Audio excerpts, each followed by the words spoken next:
Okay, Assalamualaikum dan salam sejahtera diucapkan kepada Sir Johannes, pensyarah kursus sosiologi. Ini merupakan tugasan pertama iaitu kepelbagaian sosiobudaya dalam pendidikan. Sebelum itu saya ingin memperkenalkan ahli kumpulan saya lah. Saya sendiri Mariti Ismail, dua lagi rakan saya iaitu Hendrita Konihing dan juga Cikgu Lee Zinjan. Dalam tugasan ini kami akan menyentuh 3 aspek iaitu analisis kepelbagaian sosiobudaya. Seterusnya adalah implikasinya terhadap bidang pendidikan dan akhir sekali peranan guru sebagai ejen sosialisasi. Sebelum kita pergi lebih jauh lagi, jom kita lihat dahulu apakah itu sosiobudaya.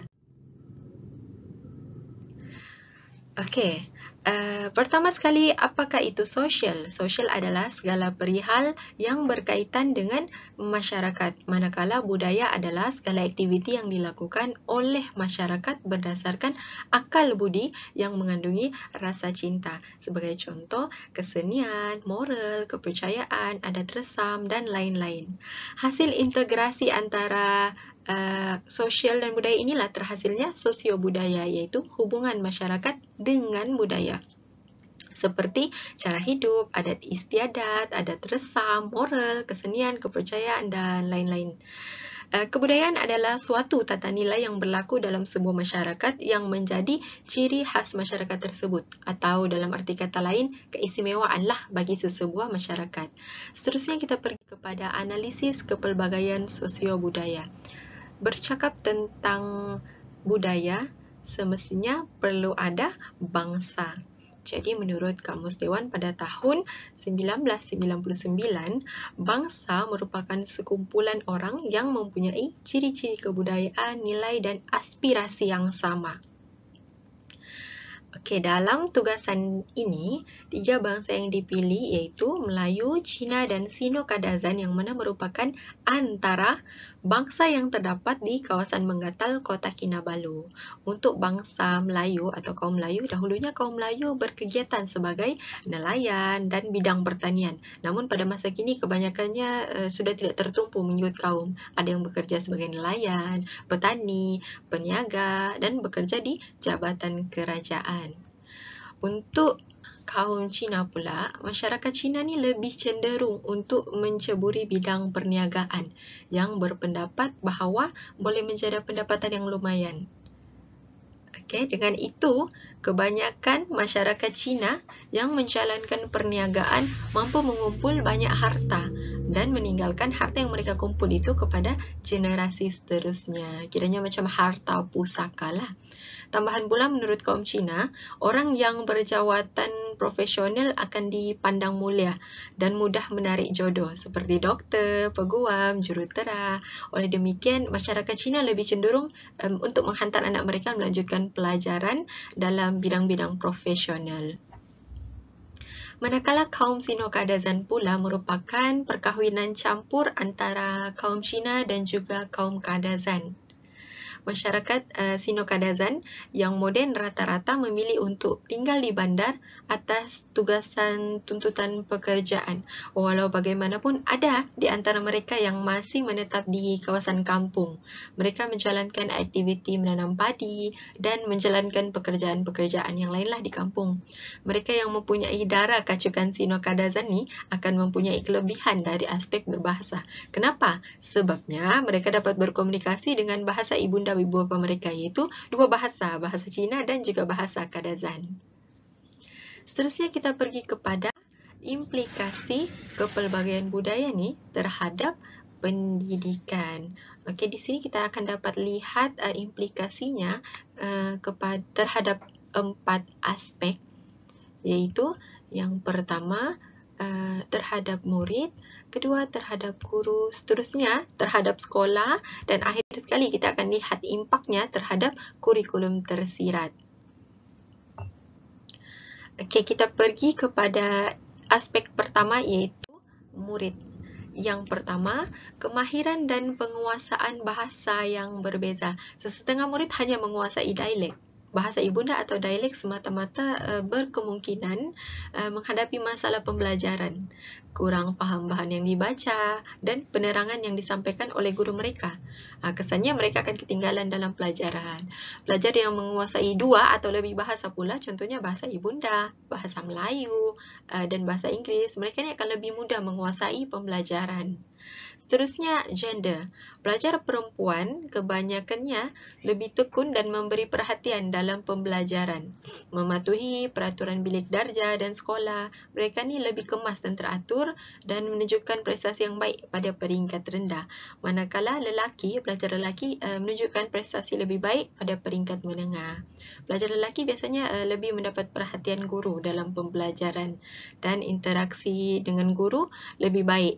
Dan dalam mata pelajaran pengiraan ni mereka baik, namun agak lemah sedikit dalam mata pelajaran sastra dan bahasa. Seterusnya, pelajar terdiri daripada pelbagai kelas sosial, iaitu rendah, sederhana dan tinggi. Kelas sosial ni wujud kesan daripada taraf pendidikan dan taraf sosioekonomi keluarga.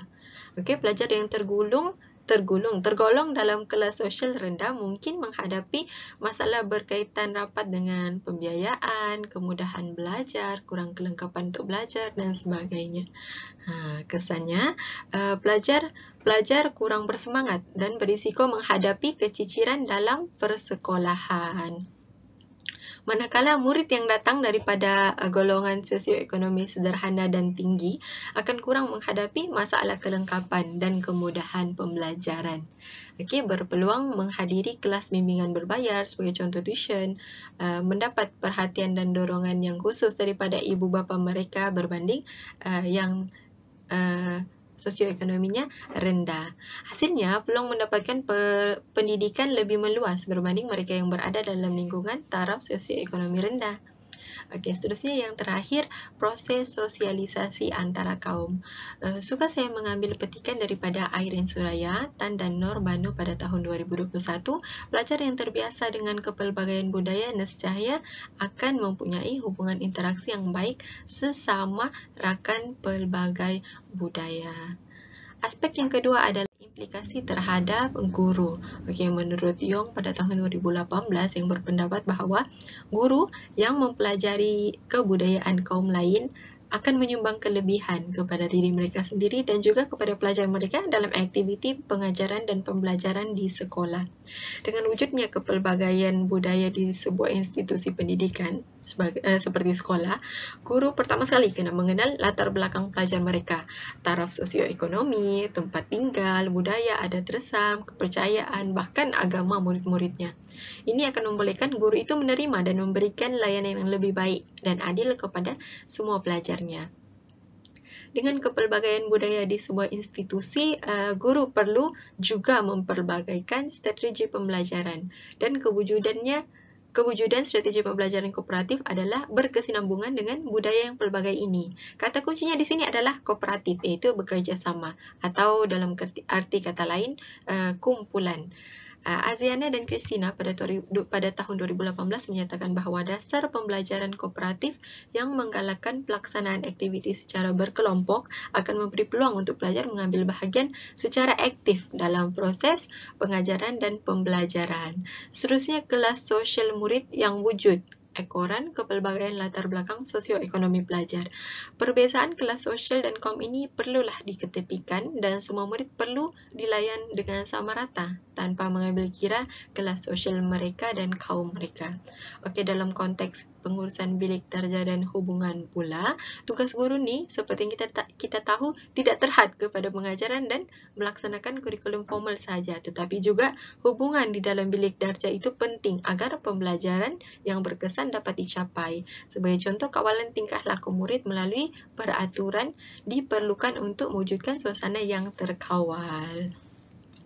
Okey, seterusnya kita pergi kepada implikasi terhadap sekolah pula, terbahagi kepada 3, iaitu yang pertama, budaya sekolah.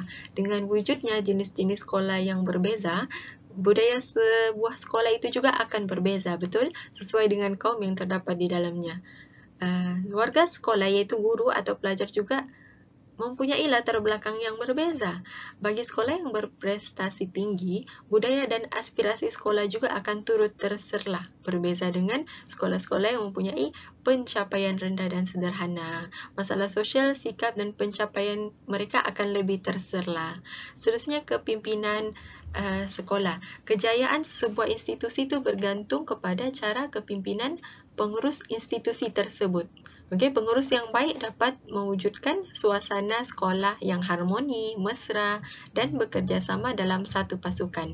Kerjasama daripada semua pihak, komuniti PIBG dan guru amatlah penting dan dapat memberi manfaat kepada sekolah. Seterusnya, yang terakhir adalah rancangan integrasi murid untuk perpaduan atau lebih dikenali sebagai RIMAP. Ini mula dilaksanakan bermula pada tahun 1986, yang mana pada awalnya dilaksanakan pada peringkat rendah, namun pada tahun 2014 KPM telah memurnikan semula untuk memperkasakan RIMAP ini sehingga ke sekolah menengah.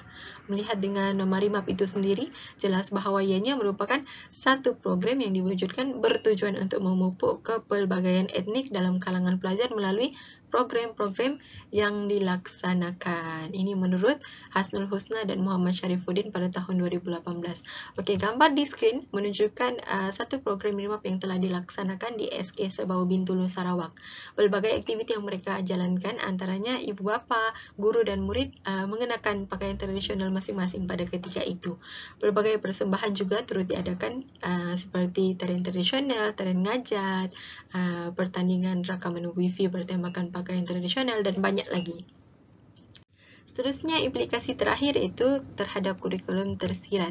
Kurikulum tersirat ini merujuk kepada cara budaya disalurkan dan sikap dibentuk melalui proses pengajaran dan pembelajaran dan pengurusan sekolah. Dan dipelajari secara tidak langsung dan tidak formal oleh murid sekolah. Antaranya ialah mematuhi peraturan sekolah, kepatuhan kepada autoriti, bekerjasama, bertolak ansur dan lain-lain lagi. Ini melibatkan interaksi kelas sosial murid bagi menjayakan proses pembentukan nilai melalui aktiviti berpersatuan, kegiatan panitia dan aktiviti dalam unit kurikulum. Okey, kurikulum tersirat ni juga boleh diperoleh daripada interaksi dengan rakan sedarjah. Melalui kurikulum tersirat ni, KPM telah berusaha membentuk bangsa yang bersatu dan saling menerima perbezaan budaya antara kaum. Akhir sekali, saya akan mengupas tentang apakah peranan guru sebagai ejen sosialisasi. Okey, kita akan lihat poin yang pertama, iaitu guru ni berperanan dalam mempelbagai strategi pengajaran dan pembelajaran. Okey, bagaimana? Dengan cara melibatkan semua pelajar dan pelbagai kaum dalam sekolah tersebut mengikuti aktiviti yang dijalankan. Tidak kiralah dalam aktiviti akademik maupun kokurikulum. Selain daripada melalui aktiviti, kaedah konvensional juga boleh dilakukan seperti memberi nasihat dan dorongan kepada pelajar berkenaan perpaduan. Seterusnya, menitik beratkan penggunaan bahasa rasmi, iaitu bahasa kebangsaan, bahasa Melayu. Seorang guru itu seharusnya menggunakan bahasa Melayu ketika berkomunikasi di sekolah, tidak kiralah dalam bilik darjah maupun luar bilik darjah. Ini kerana apabila sebuah sekolah itu mempunyai budaya yang pelbagai, contohnya Cina, Melayu, Sino-Kadazan, yang memiliki bahasa ibundanya yang tersendiri. Namun begitu, untuk memupuk perpaduan dan mengelakkan daripada tercetusnya pergaduhan sesama kaum, berkomunikasi dengan menggunakan satu bahasa yang mudah amatlah penting. Okey, komunikasi menggunakan bahasa Melayu juga akan memberi kesamarataan kepada semua murid untuk murid ni mengambil bahagian dalam aktiviti pembelajaran. Okey, menurut Yong dan Kuhasnita pada tahun 2019, guru ini yang tidak mementingkan bahasa Melayu dan juga kurang membincangkan isu perpaduan di sekolah adalah faktor halangan terbentuknya perpaduan antara etnik.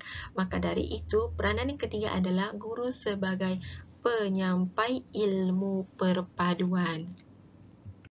Okey, bagaimanakah guru itu berperanan sebagai penyampai ilmu perpaduan? Pertamanya, guru itu sendiri perlu ada ilmu berkenaan dengan perpaduan. Kemudian, guru tersebut bolehlah menceritakan sebarang cerita ataupun berita tentang isu perkauman kepada muridnya. Seterusnya adalah peranan guru dalam pengurusan bilik darjah dan pengurusan harian. Bagaimana dengan cara mewujudkan suasana bilik darjah yang harmoni dan mesra. Seterusnya, ahli jawatan kuasa kecilian kelas, jawatan ketua kelas, penolong ketua kelas juga perlu diwujudkan dan diisi oleh murid daripada pelbagai kaum. Okey, di sini guru tidak boleh bias terhadap satu kaum sahaja. Dengan itu, setiap murid ni akan merasakan diri mereka ni tidak pinggir di dalam kelas mereka. Secara tidak langsung dapat menanam semangat kerjasama dan cintakan kelas mereka. Peranan yang kelima adalah pengetahuan ilmu kenegaraan yang mana dapat direalisasikan melalui mata pelajaran sejarah yang mana dapat memupuk semangat kewarganegaraan. Pembentukan semangat kenegaraan ni sangat penting untuk murid tu supaya mereka sedar akan kepentingan diri mereka sebagai seorang warga negara yang baik. Sekaligus mereka akan lebih memahami dan menyedarilah kepentingan perpaduan kaum itu. Akhir sekali, pengetahuan tentang ilmu kebudayaan pelbagai kaum. Guru merupakan sumber rujukan utama dan juga role model kepada murid. Dari itu, murid akan mudah terpengaruh dengan tingkah laku maupun percakapan yang keluar daripada mulut guru itu sendiri. Okey, menurut Shures pada tahun 2017, kegagalan seseorang murid dalam memahami perbezaan antara budaya membawa kepada perselisihan faham dan konflik dalam kalangan murid. Di sini dapat kita lihat bahawa guru itu perlu sentiasa melengkapkan diri dengan ilmu pengetahuan dan kemahiran untuk menyampaikannya tanpa menyentuh sebarang isu-isu sensitif terutamanya kebudayaan kaum supaya ilmu tersebut dapat disebarkan oleh guru kepada murid dengan tepat dan berkesan. Maka dari itu, perpaduan dalam sekolah yang mempunyai kaum yang pelbagai dapat diwujudkan. Maka tidak adalah pergaduhan apa semua kan. Okey, seterusnya ini adalah rujukan yang kami peroleh. Okey, senarai rujukan yang kami peroleh. Okey. Dan itu sahaja pembentangan daripada kumpulan kami dan sekian, terima kasih.